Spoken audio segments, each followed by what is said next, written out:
Olá, pessoal, tudo bem? Bom, estamos aqui de volta para dar sequência a aquele assunto que nós chamamos de política externa brasileira no Segundo Império, que a gente começou a ver na aula passada, certo? Ou seja, a maneira como o Brasil vai se relacionar com a comunidade internacional no decorrer do Segundo Império, né? Então, nós vemos que esse relacionamento foi marcado por conflitos, né? Nós falamos, por exemplo, na aula passada sobre a questão triste que envolveu o Brasil e a Inglaterra, falamos das intervenções armadas brasileiras na Argentina, no Uruguai, e hoje a gente vai falar daquele que vai ser o principal conflito no qual o Brasil se envolveu aqui no decorrer do Segundo Império, né, que foi a Guerra do Paraguai. A Guerra do Paraguai é conhecida como o genocídio americano, né? Foi o conflito que mais matou pessoas aqui na América do Sul, certo? E ela vai transcorrer aqui entre 1964 e 1970, tá? Então é um conflito até hoje travado na América do Sul, certo? E envolveu Brasil, Argentina, Uruguai, contra o Paraguai, logicamente. Okay? Então, vamos trabalhar esse conflito que a gente vai chamar de Guerra do Paraguai. A gente vai começar desmistificando uma coisa que, por muito tempo, foi defendida pelos historiadores. Né? Por muito tempo se defendeu que a Guerra do Paraguai foi um conflito que esteve a serviço da Inglaterra. Tá? Então, teoricamente, o Paraguai estava se industrializando e essa industrialização paraguaia estava ameaçando a hegemonia econômica inglesa na América do Sul. Né? Lembrando que a Inglaterra abastecia o mercado sul-americano com seus produtos industrializados e comprava nossas matérias-primas, né? Então, supostamente, essa industrialização paraguaia estava incomodando os ingleses, que viam o Paraguai como se fosse um adversário, um concorrente na América do Sul. Só que essa ideia está ultrapassada. Logicamente que hoje não se considera mais isso, né? Por quê? Porque pesquisas recentes indicaram que, na realidade, o Paraguai não era toda essa potência industrial que se falava até então. O Paraguai estava começando a se industrializar, sim, mas, por incrível que pareça, essa industrialização era financiada pelos ingleses. Né? Os ingleses tinham muitos investimentos no Paraguai, então, ferrovias, e esses investimentos em indústrias. Então, se a Inglaterra tinha investimentos no Paraguai, é claro que ela não queria uma guerra. Né? Uma guerra só traria prejuízo para os ingleses na região. Ok?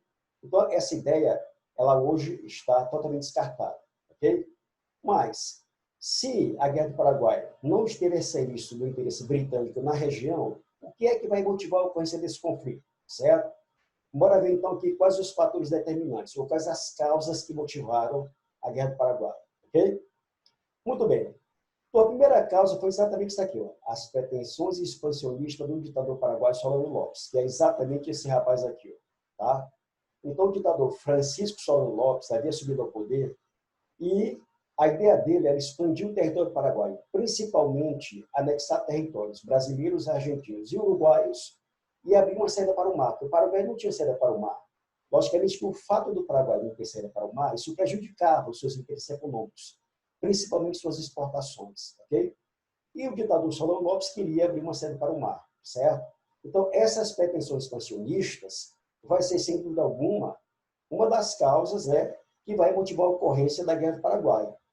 Outra questão aqui, inclusive de encontro à primeira, é a disputa por área de fronteiras. Então, olha só, gente, nesse momento, essas nações sul-americanas, então, Brasil, Argentina, Uruguai, Paraguai, elas estão em fase de consolidação das suas fronteiras. Então, havia muita cobiça de um em relação ao território do outro, né?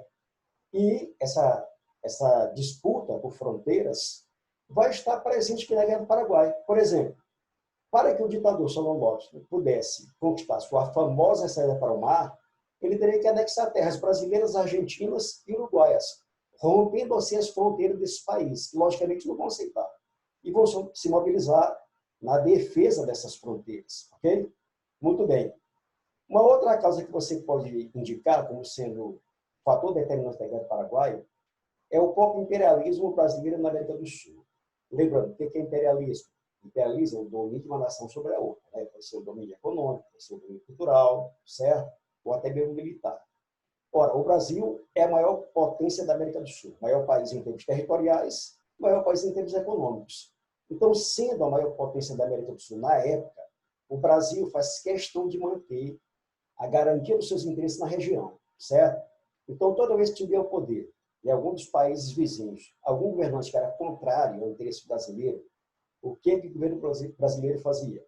Como ele procedia? Invadia esse país, derrubava esse governante rival e colocava um aliado no poder que pudesse concordar com os nossos interesses na região. É exatamente o que vai acontecer aqui mais uma vez, né? Então, nessa guerra, o Brasil exerce o seu imperialismo, deixando bem claro quem é que manda aqui na América do Sul, ok? Muito bem. Outra coisa, gente, é a formação da Tríplice Aliança, né? Ora, essas pretensões expansionistas do ditador Solon Lopes, elas logicamente ameaçavam não só o Brasil, mas também a Argentina e o Uruguai, né? Uma vez que ele também queria conquistar territórios desses países. Então, o que eles fizeram?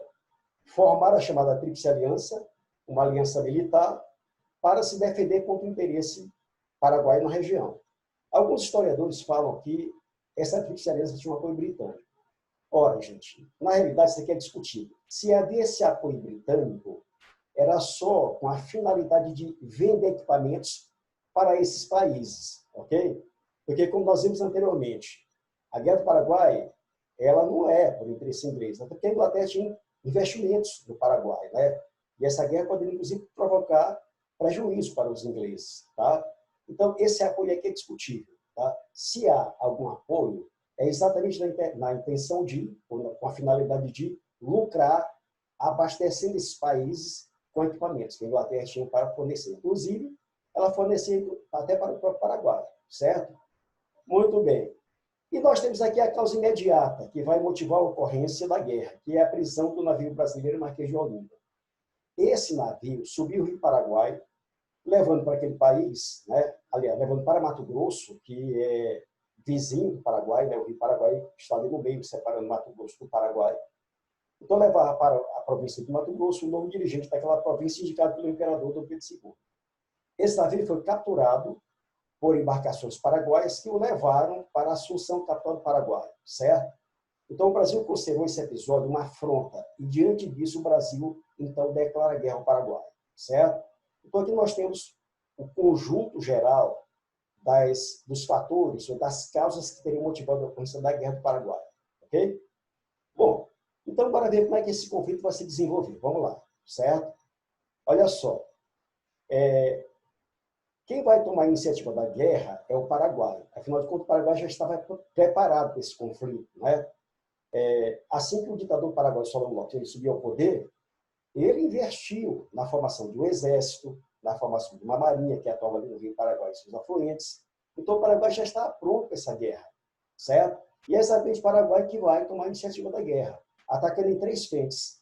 Atacou ao mesmo tempo o Brasil, a Argentina e o Uruguai, certo? E obteve, logicamente, nessa fase inicial, grandes vitórias, certo? A Tríplice Aliança não estava preparada para essa guerra, em especial o Brasil. Então, tiveram que montar os seus exércitos às pressas. Por exemplo, o exército brasileiro era formado cerca de 70% de escravos. Tá? Por que isso? Porque vinha convocação para todo mundo, mas quem mandasse 12 escravos em seu lugar estaria dispensado do serviço militar obrigatório, certo? Havia ainda 20% de nordestinos. Por quê?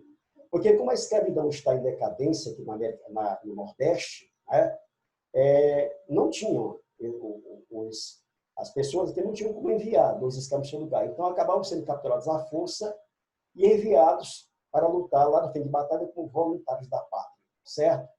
Muito bem. E os demais países também não eram diferentes, né? Tinha um exército com deficiência de armamentos, sem treinamento adequado. Então, isso explica por que o Paraguai vai ter vitórias nessa fase inicial do conflito, né? Só que as ações paraguaias logo serão contidas pela Tríplice Aliança, tá?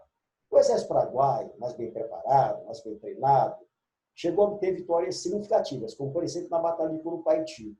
Nessa batalha, cerca de entre 4 a 9 mil soldados da Tríplice Aliança morreram em combate, certo? Só que essa investida paraguaia ela vai ser contida quando a Marinha Brasileira obteve grande vitória sobre a Marinha Paraguaia na chamada Batalha Naval do Riachuelo. Essa vitória brasileira foi muito importante, porque era através do Rio Paraguai e seus afluentes que a Marinha Paraguaia conduzia soldados e, principalmente, garantia o abastecimento dos mesmos, né?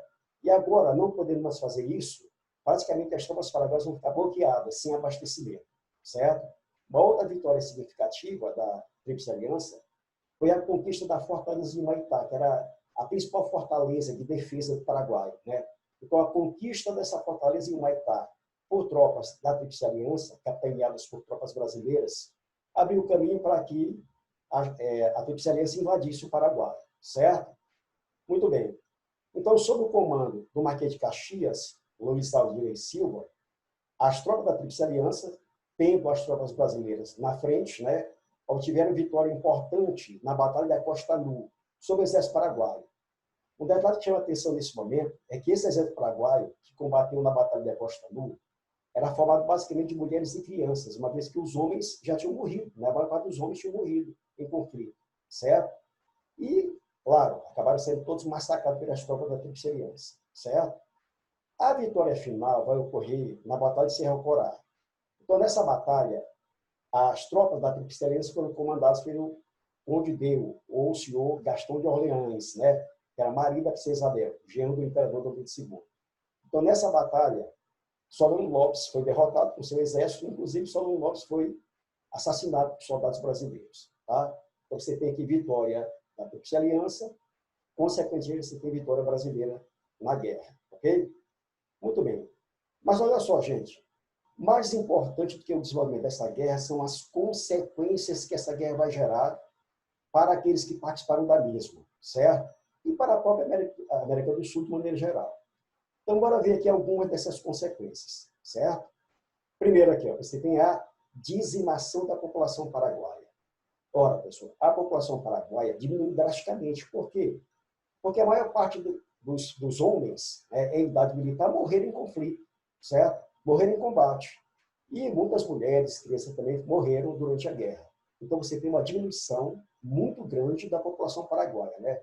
Por exemplo, costuma-se dizer que pelo menos 70% dos homens paraguaios, da população masculina, teria morrido na guerra, né? Há quem fale até 95%, ok?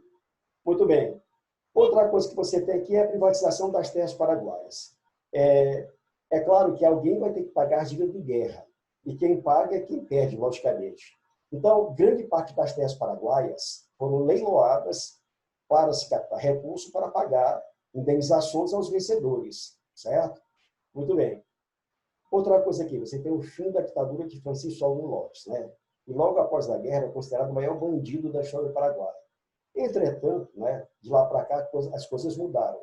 E hoje ele é considerado um patriota, né? Se você for ao Paraguai, você vai ver estátua de Solano Lopes espalhada por todo o país, né?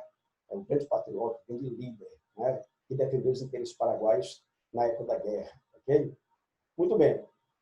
Outra coisa aqui é o crescimento da dívida externa brasileira. Gente, o Brasil vai ter que adquirir equipamentos, alimentos. Logicamente, isso aí vai ser adquirido junto aos ingleses, né? E vai contribuir para que a nossa dívida externa crescesse em um ritmo acelerado durante a Guerra do Paraguai, certo? Agora, tem duas coisas importantíssimas aqui que a gente tem que ver. Por exemplo, olha só. A expansão das leis republicanas no Brasil.